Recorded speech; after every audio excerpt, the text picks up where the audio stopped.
Hello and welcome to Sports Tonight. I'm Cecilia Mogbe, right here in Lagos studio. Austin, yeah, you'll join me in a moment. All right.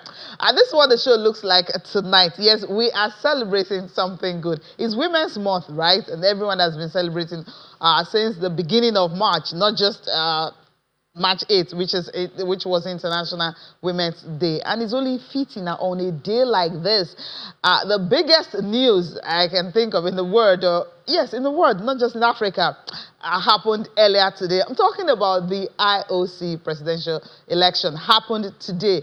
And for the very first time, we are having a woman becoming the head of international sport. Yes, international sport, whether it has to do with FIFA or any sport at all. But this is IOC, International Olympic Committee. So the first time they're having a female president, and of course that female president happens to be from Africa. So the Zimbabwe golden girl that won 7 of Zimbabwe's 8 gold medals. She is right now the president of the International Olympic Committee. She had about 49 votes, 20 more than her next opponent. We will be focusing on her on the show tonight. Yes, we're talking about Kristy Coventry, the Zimbabwean girl at 41, the youngest and the first female, and of course the first African to become an IOC president after 100 years. More than 100 years of it. Yeah, 144th Congress that they had today. That's when the election was held. We'll talk about that. An Olympian, of course, 5-time Olympian,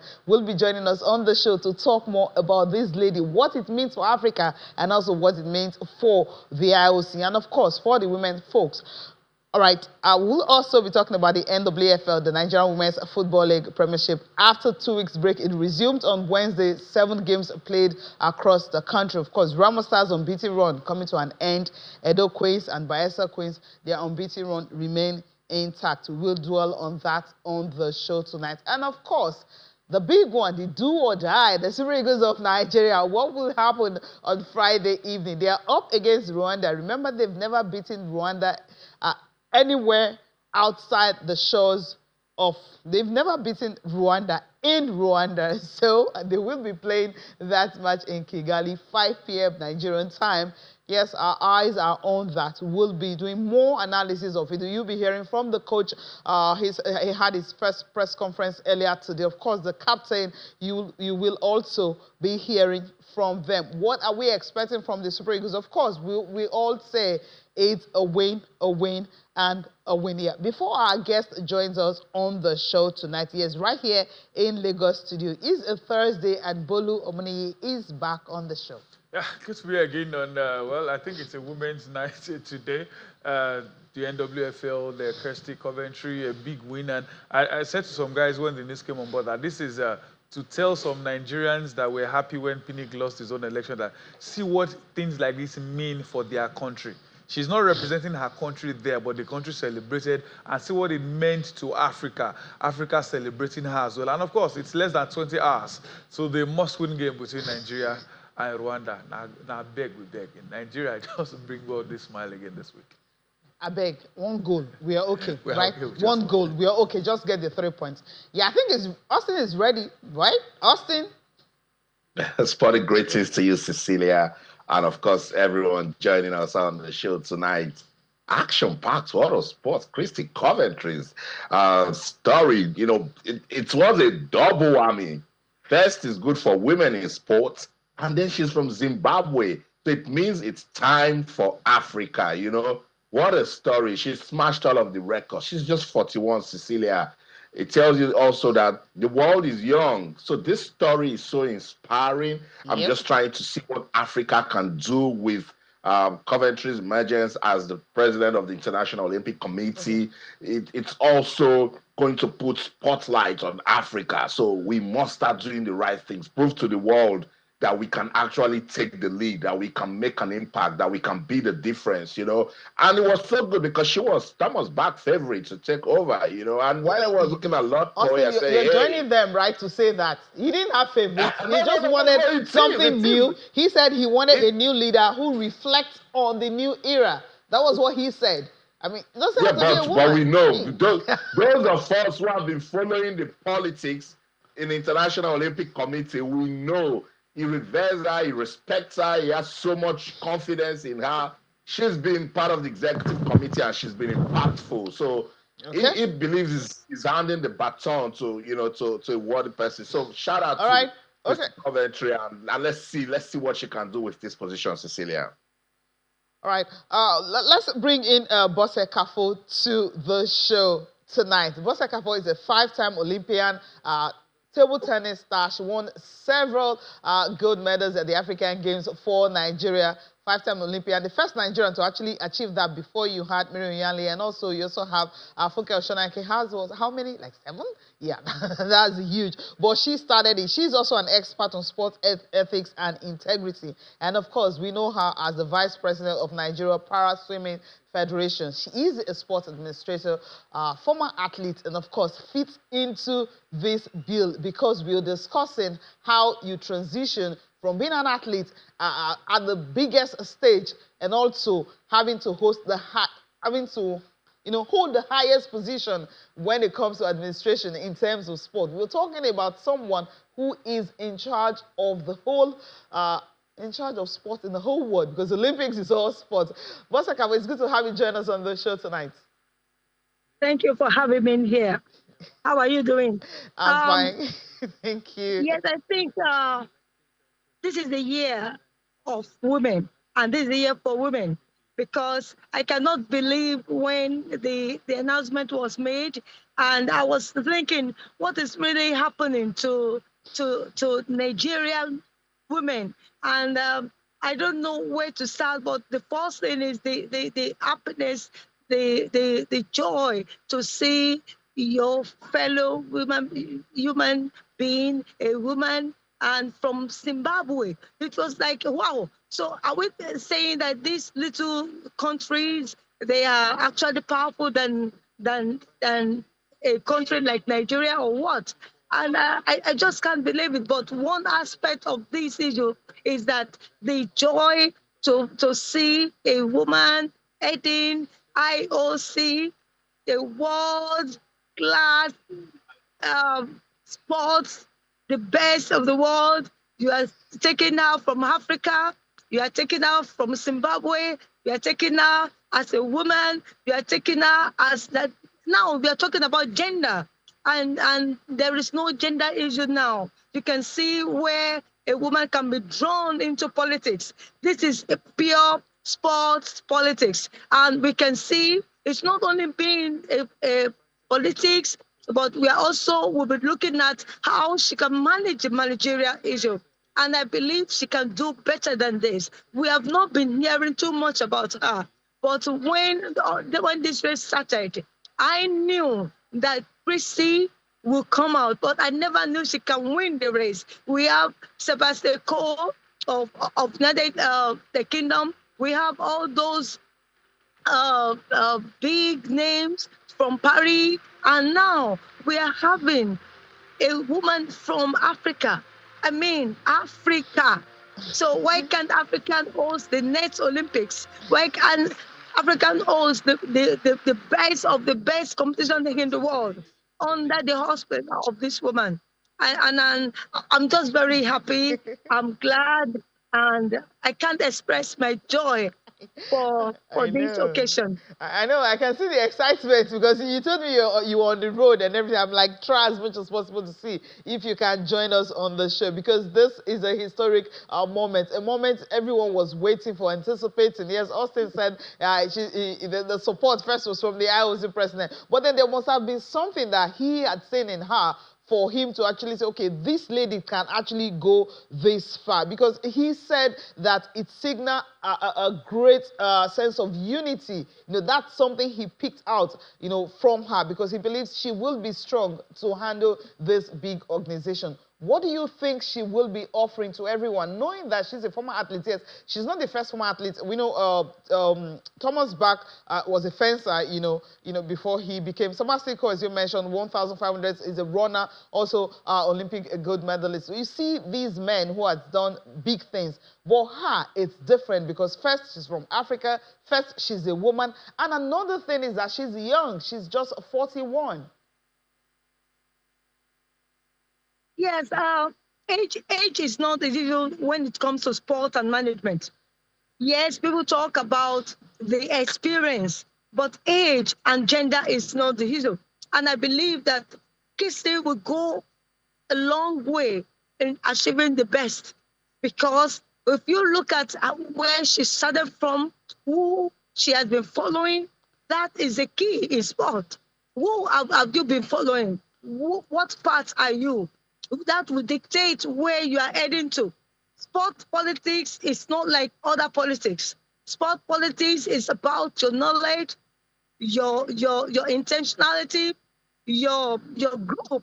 You need to have a group. You need to belong to a class. And you can see from Kristy, whom she has been following, and I thought what she can do. Look at Zimbabwe.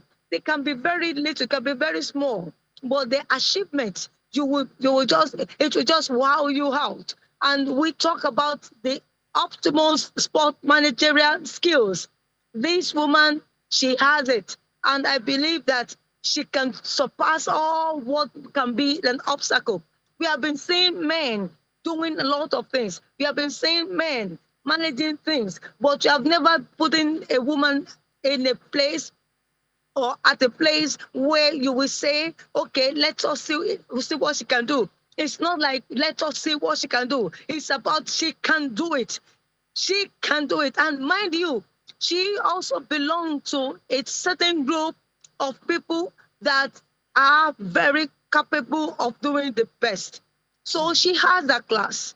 They know she can do it. And those that voted her in, they believed in her because they must have tested her. It's not about the word of mouth. It's about the action. It's about the capability. It's about what she can bring out of nothing. And she must have been working herself out. She must have been tested. I know Sebastian Cole. It must have been, wow, what could have happened? Yeah. But when you see the first round of Kristy, you would have seen that she went ahead. She had almost 40 something votes out of 90 something. So that speaks a lot. And so we shouldn't be looking at her about what we should do. We should be looking at her how she could surpass our predecessors, our other companion. But we don't have to look at it there. Yeah. Hi, boss, good to have you on the show again. She said something after she emerged the new IOC president. Kristy said it sends a powerful signal that it's time for female, it's time for women, that it shows that at the IOC, they are championing diversity. Do you think she can actually, no disrespect, but with the politics, this is world politics we're talking about, you think she's got the quality to get it going? She has the quality, because let me tell you something. In sport politics, gender issue is at the top. Because people believe that with a woman manning a managerial post in IOC believes, yes, they have two parts, the scientific part and the judiciary part. But when you are looking at Kristy, she is sound.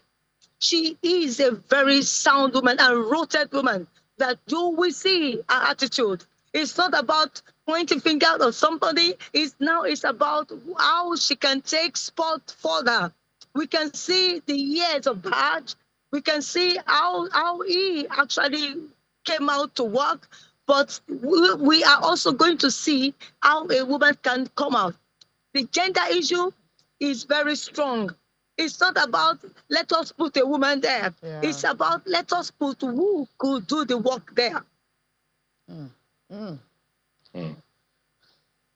That's a strong message there. Who could do the work? Not about gender or diversity, but because she's capable, that's why she's there. Boss, I want to thank you so much for joining us tonight on the show. We know you're on the road, and so we have to free you to continue your journey. Thank you so much. Thank you so much. Thank you for having me. Thank you.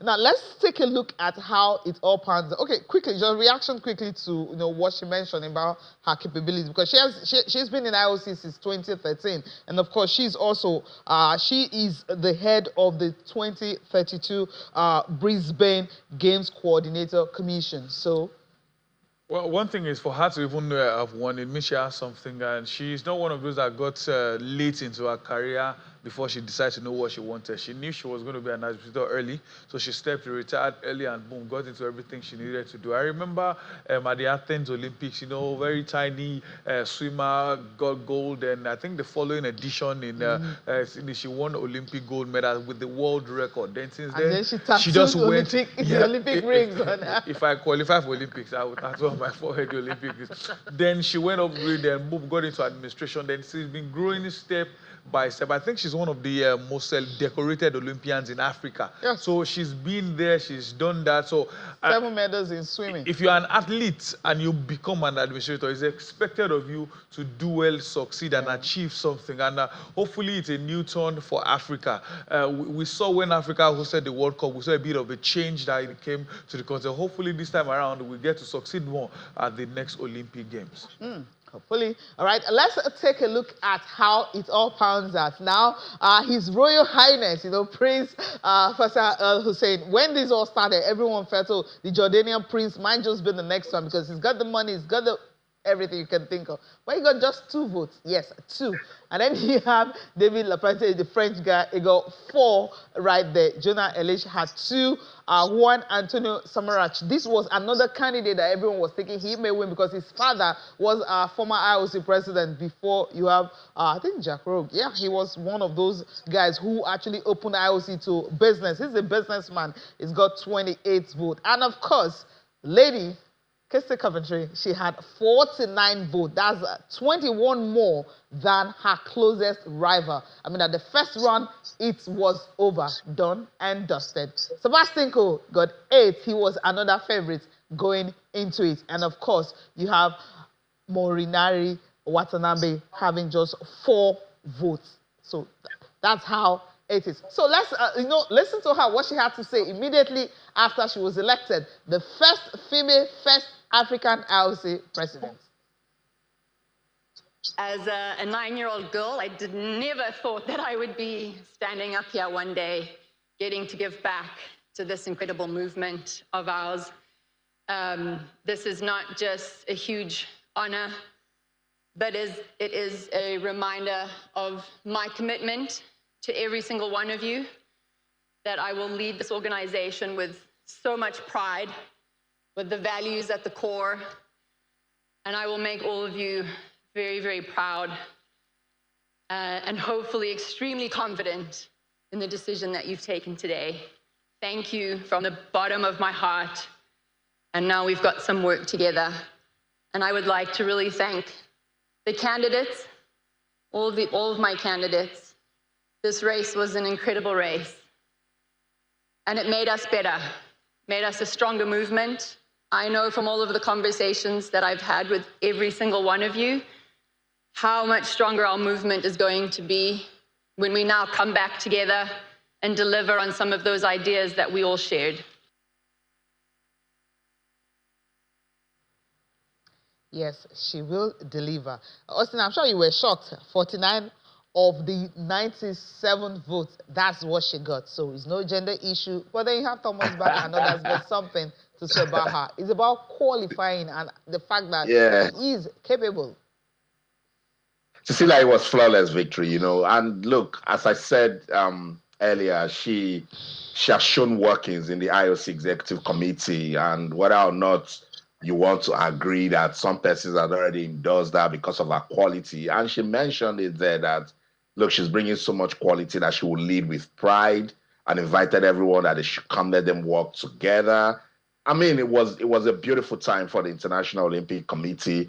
I mean, if you can beat someone who's a lord, she humbled a lord, except that this one, there's no hanky-panky in it. She's a worthy candidate, and she has emerged victorious.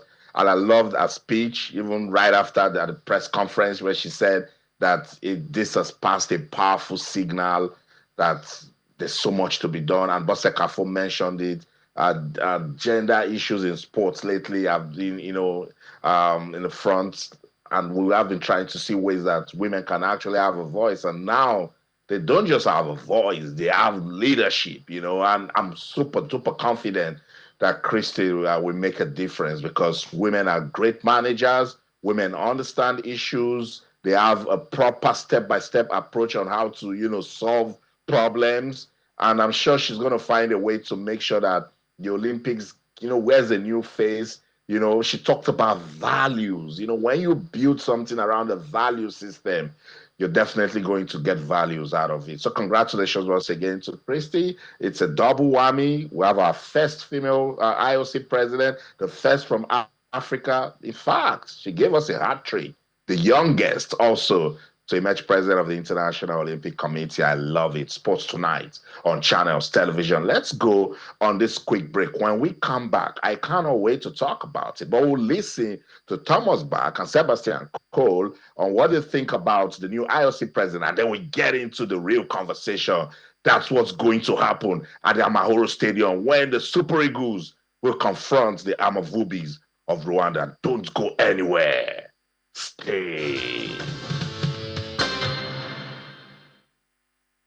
It is a surprise, but it is a strong signal, again, of the unity of the Olympic movement. I did not manage to win in the first round at the time. I will invite her for a 3-month period of transition. In the administration, we have everything prepared for this. I think we should not reduce this election to the fact 6 men, 1 woman. You have seen a campaign with different proposals, with different approaches. I think she will have a very strong mandate with this clear win in the first round, which is also giving a great signal of unity of the Olympic movement. And you know how much important I consider this unity of the Olympic movement to be. Absolutely delighted for Kristy. And we've got an athlete at the head of the organisation. That's a good thing. We chatted actually about that only a couple of weeks ago and agreed that that would be the preferred outcome. And that's what's happened. So I've congratulated her. And, you know, she's got a huge job, but she will have the confidence of the athletes. And that's very important. It's very difficult to make any interpretation at the moment. I think what is pretty clear is that the athletes and the women members in particularly supported her very strongly in the first round. And, you know, those things happen in elections. So that's it. More reactions coming out of the IOC elections. We have a new president, a new era. We hope that new things will happen with sports development globally. Sports Tonight on Channels Television. Let's get into the conversation now. The 2026 FIFA World Cup qualifiers. Things are happening now on the different group tables, particularly in Group C. Rwanda is no more on top because today, some way, somehow, Zimbabwe said, Super Eagles, I will make your work tougher. So Benin Republic and Zimbabwe played 2-2. Now Benin Republic are on top of that Group C table with 8 points. It means that Nigeria is condemned. They must beat Rwanda to keep hopes alive when talking about qualifying for the 2026 FIFA World Cup. Calvin Onka is the publisher. ACLsports.com is right here in the United Kingdom, London to be precise. Calvin joins us on the show. Remember, we've got Bolo Money in Lagos. And we will be putting some clearer perspective into that game that will happen tomorrow at the Amahoro Stadium in Kigali. Calvin, good evening. Welcome to Sports Tonight. Good evening, also. Thanks for having me. Yeah. And I'm sure with my introduction, you know that this is serious business we're entering into now. Calvin, what sort of game are you expecting tomorrow? I am so upset that we're in this situation. Oh, Lord. I can't. Look at the people, look at the countries in that group. Rwanda, Zimbabwe, Lesotho, South Africa are the countries in that group, and we're using calculators. We're projecting to see if we can even make the playoffs. I'm I'm so upset about this.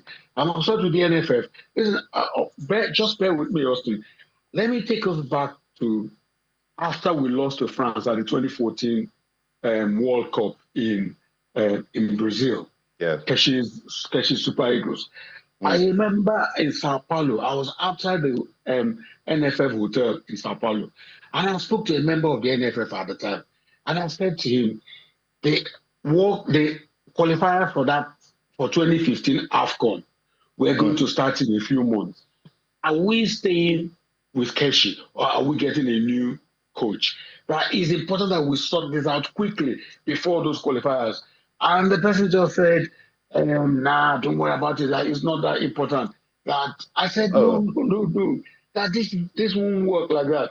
Also, we both know that qualifier came, and we lost to Congo. I remember. Calabar. That set us up for us not qualifying for that tournament. After the Nations Cup in Cote d'Ivoire, in one of those groups that we're together in, I remember I asked the question, are we keeping Pesero or are we getting a new coach immediately? Because these qualifiers are upon us. We're already in a bad state. So that we need to start quickly and do something so that we can recover it.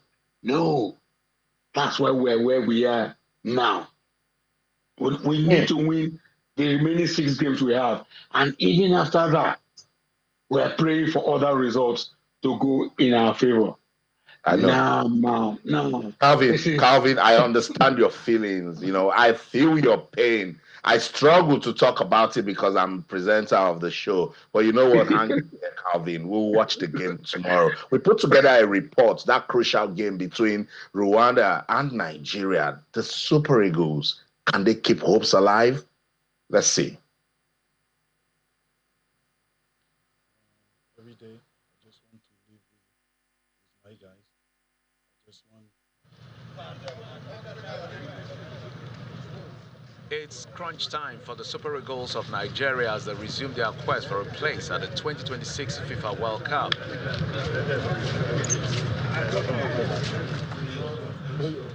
The Super Eagles face Rwanda on Friday at the Mahoro Stadium in Kigali in the African Qualification Series. The three-time African champions are placed 5th in Group C with 3 points from 4 matches, while host Rwanda are top with 7 points. This makes the encounter in the East African country a tricky one for new head coach Eric Schell and his team. We try to break it down into things that we can actually achieve, objectives.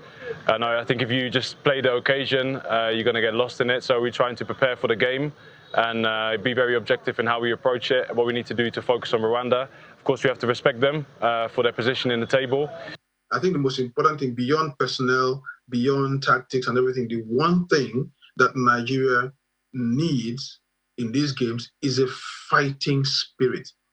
You know, it doesn't matter how good you are, how much quality you've got. If you go out there and you get out-hustled, you get out-fought, you get out-dueled in that field, you're not going to win anything. So he needs players who can go out there and say, look, you know what? Like Osimhen said, we want to fight for our country. We want to fight for this shit, for this body. We want to die, give everything to go to the World Cup. If he has that, it doesn't matter who he puts on the field, as long as they're fighters. I do believe that just because of the massive importance of this game, that this team can raise themselves. And they've got a new coach who is determined also. I mean, his job essentially depends on qualifying for the World Cup anyway. So there's motivation everywhere for these guys to go out there and do what needs to be done. A win for the Super Eagles could inspire confidence in the team after a shaky start to their campaign in 2024.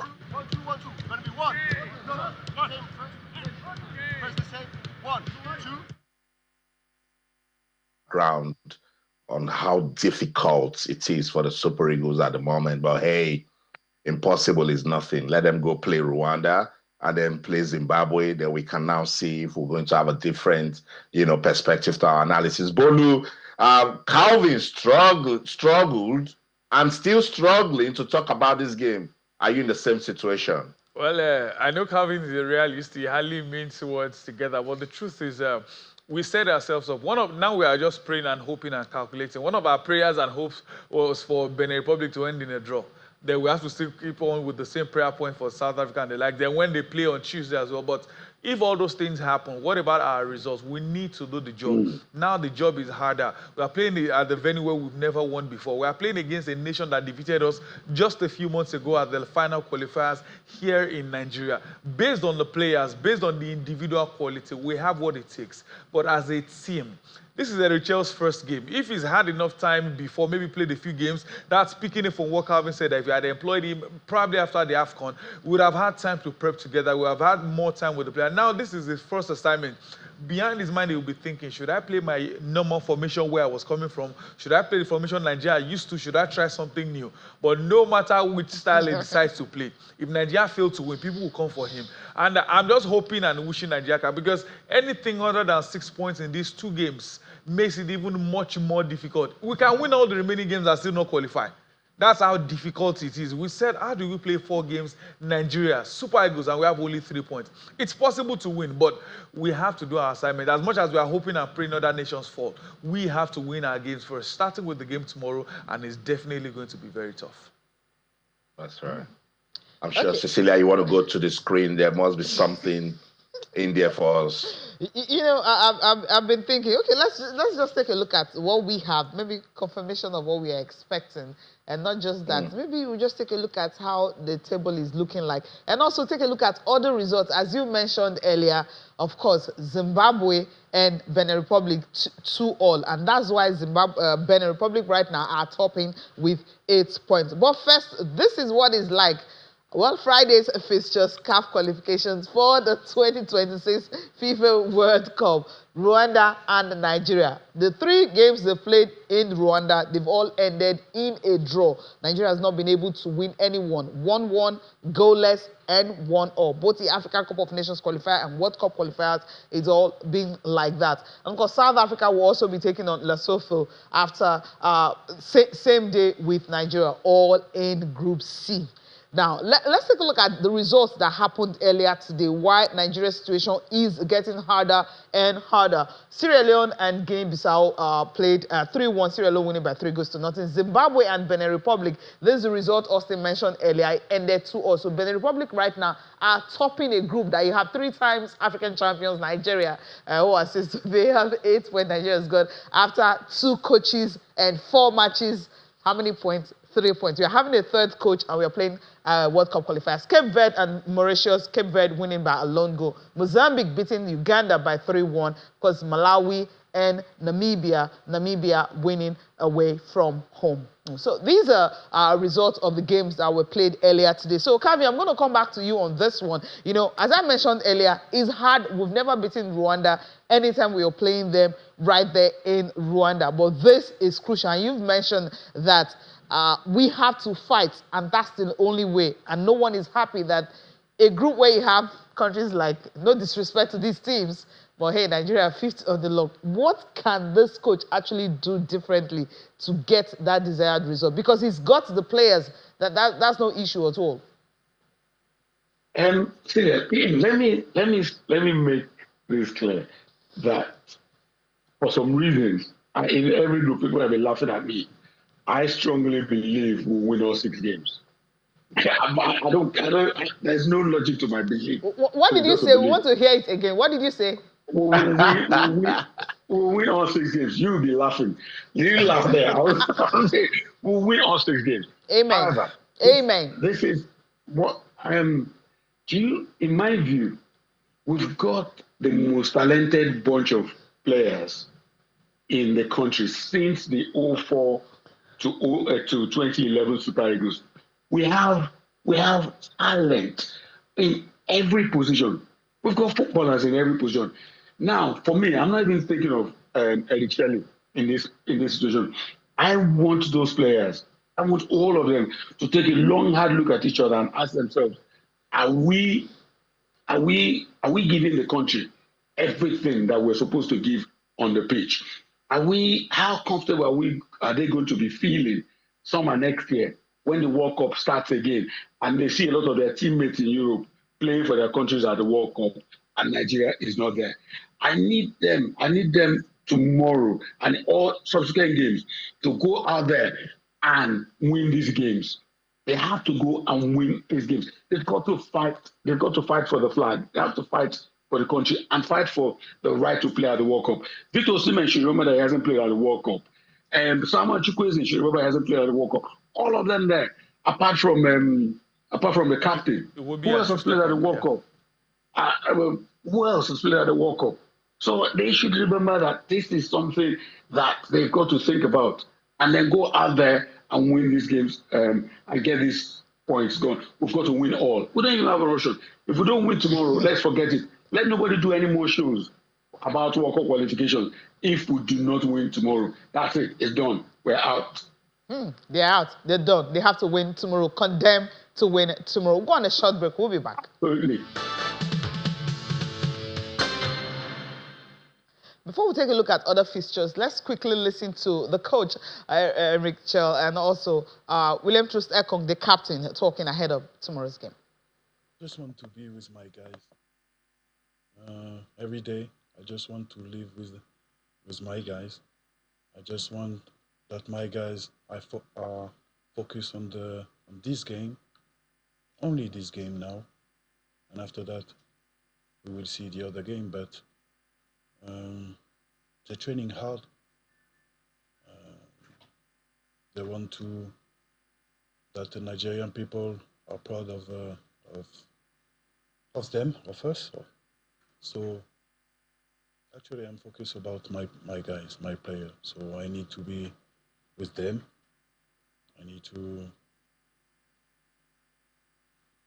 I just want to win the game because the country wait this win. So we need to go to the training. We need to go to the pitch now to make a last training session, and tomorrow we want to play this game. I'm not going to sit here and tell you what our tactics are going to be. But yeah, of course, we have new ideas. And I think whenever you have a new manager for both teams, it's always a situation that players want to prove themselves, show themselves to the coach. They want to give their best side. So I think there's been a new level of focus. All the players respect the coach very much. We've seen what he did with the previous team. And like I said, we are just trying to understand as quickly as we could in 3 training sessions what is expected from us. So yeah, it's a work in progress. And yeah, hopefully it will be a continuous growth. But this first game will be a test straight away, maybe quite early in us working together. But I have full confidence in the team. The team have confidence in the coach, and I think vice versa. And now it's just left for us to execute and do the job. And I know that Rwanda will be in the same situation. They will also be motivated to show themselves to the coach. And like you said, they are ahead now in the World Cup qualifications. We can't change the past, but we have a chance now to do better tomorrow. You can't change the past. Focus on the present and, of course, what's up for tomorrow. Now, these are the games, order fixtures for Friday. Burkina Faso and Djibouti. You have Ethiopia and Egypt, DR Congo and South Sudan, Niger Republic and Morocco, Botswana, Algeria, Guinea and Somalia, Equatorial Guinea and Sao Tome and Principe, and Ghana and Chad. So that's what you'll be expecting tomorrow in the FIFA World Cup. Calvin, before we let you go, what message are you sending to the players for tomorrow's crunch game? They do not have any other option. They just got to win the game. That's really, just go win this game, win the next one, win the rest of all the qualifiers, and then hope that results go our way. They've got to be at the World Cup. They have to be. You just have to. I mean, thank you so much for finding that time to join us on the show tonight. And hopefully, as you've predicted, we are winning the rest of 6 games. And of course, after winning the rest 6 games, we'll be praying for our opponents to lose their games and we get a World Cup ticket. Austin, you agree with me, right? Easy peasy. Yeah, I completely agree with you. And look, that's what we've all said. They're condemned to win all the 6 games. When Calvin was saying that his logic is without thinking, I was doing this and because I know when it has gotten to that stage. Calvin, you know what? I'll let you go. We'll talk right after the game tomorrow. Thanks so much for your time on the show. Thank you for having me, Austin. Thanks. All right, I'll put it right into the hands of Bolu Amoni. Bolu, you've heard from the captain, you've heard from the coach, you've heard from Calvin. It's a win or a win tomorrow, isn't it? Yeah, the other option apart from a win or a win is also a win. So I'm sure the players know what. I told some guys that, okay, we missed the last World Cup, there's option this time around. If we miss this one, there's nothing up. I say yes, but most of these guys, there's no guarantee they will be at the top of their game in the next 5 years for 2030 World Cup. Why are you waiting till that time? Why not try now? Like I said, if you tried your best and it didn't work, everyone would understand, oh, the boys played well, they won games, just that South Africa were too good, Rwanda, but not that you didn't even try. Starting with tomorrow's game, it's either a win or they win. There's no option of a draw. Anything but a win tomorrow almost cancels out our World Cup chances. So hopefully they get to do everything right. Tomorrow we'll start with PG. At this point, I don't care about style. I don't care about formation. Just win. Then we'll now settle the rest later on. But for tomorrow's game, please, before I go, just pick all 3 points. I mean, we're just begging them to win. They can actually do it because they are big boys, right? They can win, and we know that they can win.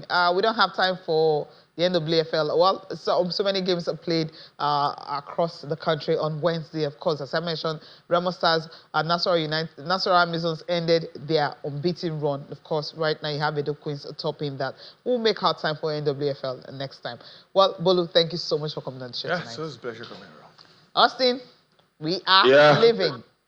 Cecilia, what a moment to be a football fan from Nigeria. Yes, wishing the Super Eagles all the best. Impossible is nothing. Go out there and show them who we are. That's the show. In London, I'm Austin Okonakpan. In everything you do, remember, keep talking sports. Bye for now. We are playing Rwanda. We are saying impossible is nothing. Well, thank you so much for watching. I'm Cecilia Mogbe. Have a good night, guys.